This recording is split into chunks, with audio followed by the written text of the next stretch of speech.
What is up, everybody? Welcome back to Super Luigi Galaxy. I'm actually in my other file, which I actually have 121 stars. And I have 3,991 star bits. And I'm playing as Luigi. Everybody loves Luigi. Everybody loves Luigi. It's addressed to Mario, but don't be upset, Luigi. We can actually get 20 1-ups if you're Luigi. Wait, I thought it was in the sequel. So we can actually get 20 1-ups for Luigi instead of Mario. He is a lucky bastard. Luigi's a lucky bastard. And of course he can jump higher than Mario. And they're supposed to be somewhere. Let's go talk to him, her. Oh, no. No, I don't want to go to the center of the universe. There is actually a place that we can go to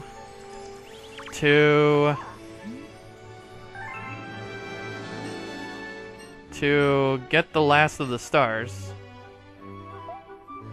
And I like to find that place.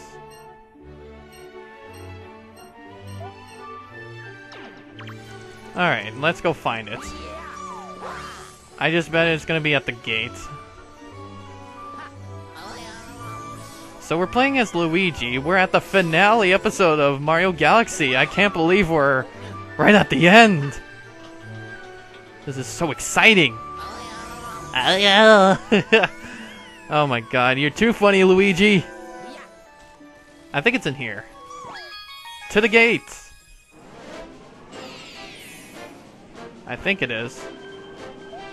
Gateways, purple coins. Or you know what? Oh, hello. Where am I actually gonna find it? The garage.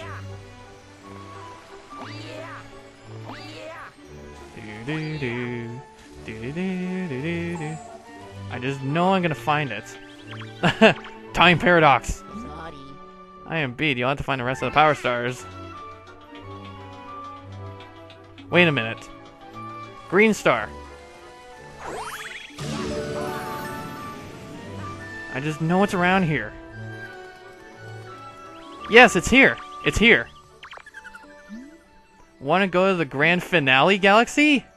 Yes! As Luigi. We're going to start this finale off with the last power star available as Luigi, apparently, because I don't think Mario can do this on his own. So let's go! To the last of the power stars available at the Grand Finale Galaxy, the Star Festival. We're going back to the Mushroom Kingdom to collect purple coins once again.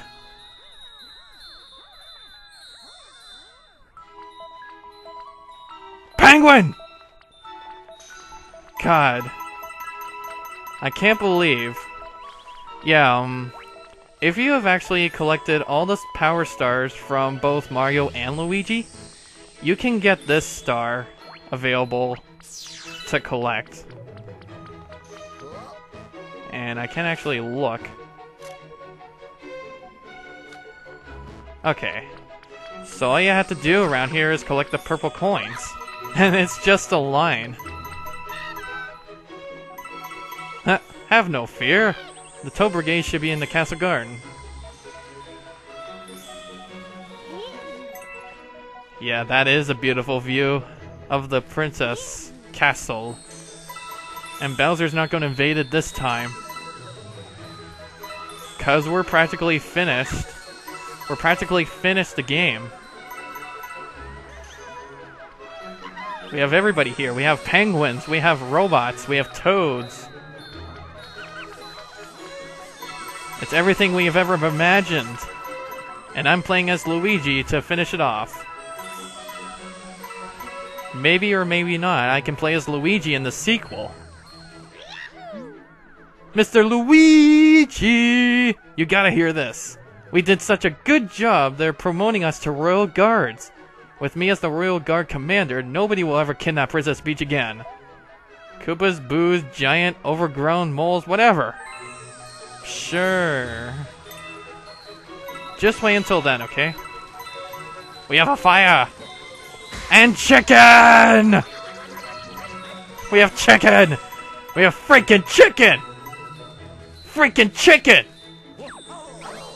I think that's gonna be my new catchphrase now. Freaking chicken. I know he said something about sweet bombadongos, but I'm gonna cancel that. It was just a coincidence. And that's it. And you can talk to this toad to send a congratulations letter to the Wii message board. So I guess I'll say yes. I sent it to the Wii message board, so look out for it. And that's it. Yeah! We finished off the Grand Finale Galaxy as Luigi. We have all the power stars available, except for a second dose, which I am never going to do. And I have 3993 to finish off. So, until then, or whatever, let's go in here. We're in the library. This is actually the storybook that Rosalina was reading that I had to skip one time. So, I'll finish this LP off with this chapter's storybook. And thank you guys so much for watching me play the Super Mario Galaxy. This was a really great run. I really, really thank you guys so much. I love you all. I am not... This is a Nintendo Capri Sun, but I really love you guys. I love you guys so much. Okay, I can like you guys so much. Okay, this has been the guy who likes the Mudkips, Skyranger 101. Mudkips, love it. And until then, I'll see you guys next time on the flip side. And I'll see you guys for a next LP. My 21st, no. Yeah, 22nd Let's Play. So until then, see you guys later. Chapter 1, The Celestial Duo. Our story begins a very, very long time ago with a young girl. One day, this girl spotted a rusted spaceship holding a small star child. "What's your name? Are you lost?" the girl asked the star child. "I'm Luma, and I'm waiting for Mama. She's coming for me on a comet," said the star child, who had been waiting day and night. "Don't worry, I'll wait with you," the little girl promised Luma. At nightfall, the little girl borrowed her father's telescope and peered into the sky. She looked and looked, but she saw nothing. Hours turned into days and then years, but still the sky revealed nothing. Finally, the little girl sighed and said to Luma, "If we stay here looking much longer, I'll be an old lady soon." But then she had an idea. "Why don't we go out there and find your mother ourselves?" The girl Luma fixed up the rusty spaceship, and then the two set sail into the starry sky. And this is how the search for the Celestial Mother began. Chapter 2, Starbits. Days passed with no sight of the comet, or even a single planet. Instead, asteroids extended for as far as the eye could see. "If I had known it was going to take this long, I would have packed more jam," said the little girl, above the rumble of her belly. Before they left, she had packed all the essentials: telescope, butterfly net, stuffed bunny, bread, milk, jam, and apricot-flavored tea, but... "I forgot to bring water!" At this, Luma burst into gales of laughter, and the girl began to pout. "As long as I have Starbits, I'll be fine," said Luma. "Want some?" The little girl couldn't stay mad after hearing this. Luma continued to laugh, and the girl couldn't help but join in. "Alright, maybe just a nibble." Leaning far out of the ship, the pair began to collect star bits with the girl's net. They almost fell out a few times, but they kept on collecting. The star bits tasted like honey. Chapter 3. The Comet. A beam of light pierced through the ship's window. Thinking it was the morning sun, the girl peered through the window, only to find a turquoise blue comet shimmering at her. The little girl shook the sleeping Luma awake and shouted excitedly, "We have to get to that comet!" The pair descended on the comet and found it was made of ice. They looked high and low, but Luma's mother was nowhere to be found. Exhausted, the little girl sat down with a flop, utterly unable to take another step. Look! Peering down at the icy ground where Luma was pointing, the girl suddenly noticed clusters of starbits encased in the ice. "Pretty good, huh? Finding starbits is my specialty," said Luma, beaming. "There's ice here, but it's so warm. I'll bet there's water here too." The two decided to stay on the comet for a while. Riding the turquoise comet, the pair continued their search for Luma's mother. Chapter 4. The Dream. One night, the girl dreamed about her own mother.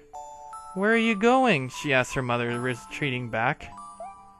Without turning, her mother replied, "Don't fret, dearest. I'm not going anywhere.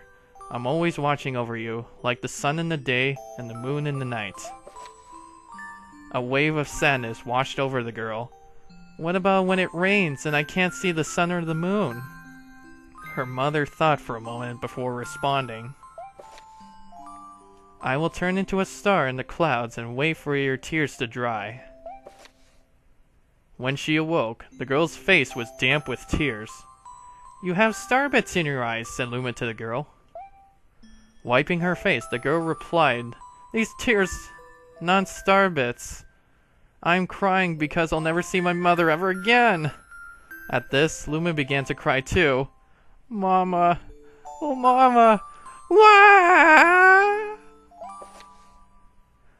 The pair traveled through the starry skies, and though they encountered many other comets, not one of them held Luma's mother. Luma was despondent. Now, Luma, the rain clouds won't go away if you keep crying," the girl said, giving Luma a squeeze. "I'll give you a present if you stop." The girl closed her eyes and said gently, "I'll take care of you." With these words, she felt a small spark in her heart. Chapter 5. Home. "The kitchen will go here, and the library will go over there," the girl said busily to herself. "We'll put the gate here." Ever since the girl took Luma under her care, she's been bustling about at her feverish pace.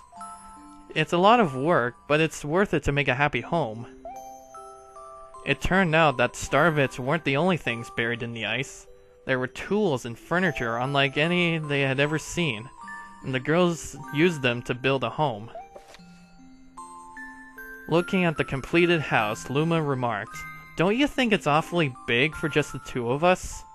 With a library, bedroom, kitchen, fountain, and gate, it was certainly spacious, but still, something seemed to be missing. "If only my father, brother, and mother were here," the girl said wistfully. Indeed, the house was too large for its two small residents. That night, clutching her favorite stuffed bunny close to her heart, the girl fell asleep in the starship. Chapter 6. Friends. Then one day, while the girl sat sipping tea, a tiny apricot-colored planet appeared on the horizon. From the planet, another Luma of the same color emerged. "Do you two know each other?" the girl asked the two Lumas gleefully. Despite the girl's excitement, they seemed uneasy. The two Lumas neither drew closer nor backed away from each other. Instead, they just stared. Then one Luma broke the silence. "My mama!" At once the apricot Luma parroted back, "My mama! My mama! My mama! My mama!" The two Lumas began to dance around the girls frantically, and neither showed any sign of stopping. The girl was so charmed by this adorable scene that she couldn't help but laugh. And that's when something very strange happened. Suddenly, more Lumas began to pop out from the apricot planet. They were different colors, but they all shouted the same thing. My mama! My mama! The sight of all the shouting Lumas only made the girl laugh harder. What am I going to do with all these children? The Lumas just stared blankly as she doubled her laughing. I guess we'll have to name each and every one of you. Tomorrow, once she had finished naming them all, she would begin moving all the Lumas into the new house. Chapter 7. The Telescope. After seeing their 100th comet, a sudden thought popped up into the girl's head. I wonder if my home planet is still as blue as it was. That's when she remembered her father's telescope. Peeking into the telescope, a tiny blue dot floated into sight. It was smaller than a starbit. How strange. It's so far away, but it feels so close.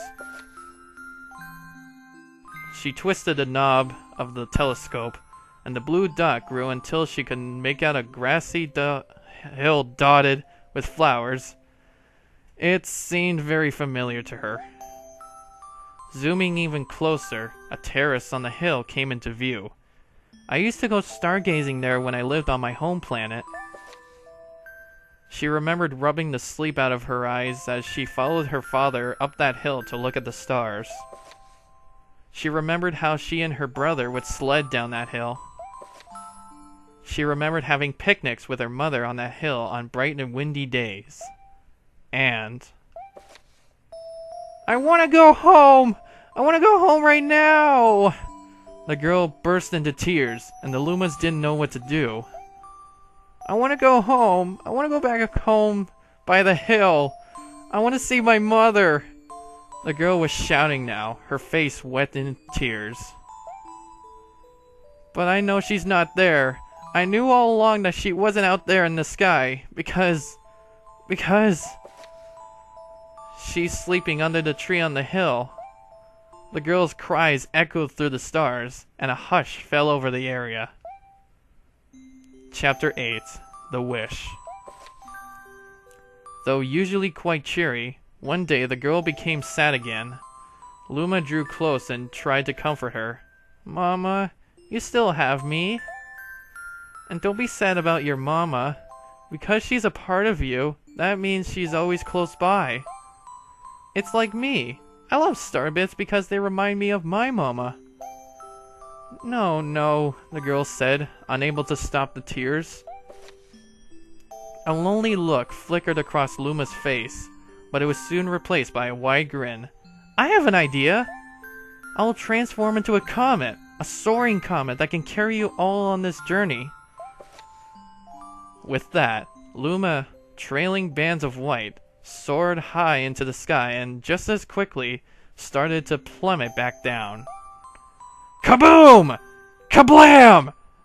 The ground shook, and a bright light poured out of the crater that the Luma had created. The bands of light twisted together to form a comet tail, and then Luma emerged, reborn as a comet. The girl could scarcely believe her eyes. But how? She kept asking. Our destiny as Lumas is to transform into different things, said a red Luma who had suddenly appeared. Stars, comets, planets. We can become all these things. When I grow up, I want to become a star that makes someone special smile, said a green Luma. A blue Luma chimed in. That Luma turned into a real cutie of a comet, didn't he? All the Lumas together said, No more crying, Mama. Thank you, said the little girl in a whisper, and she pulled the Lumas close and hugged them. From that day on, starbits no longer fell from the girl's eyes. The comet set forth for the girl's home planet, its long tail blazing proudly behind it. Final chapter, Family. With its many Lumas and telescopes, The comet was quite a sight to behold. The girl and the Lumas were proud to call it home. At a welcoming party for a new Luma, the girl gathered everyone in the kitchen and said in a louder voice than usual, "Alright everyone, let's make a cake. A cake sprinkled with starbits, and then it will be a star cake."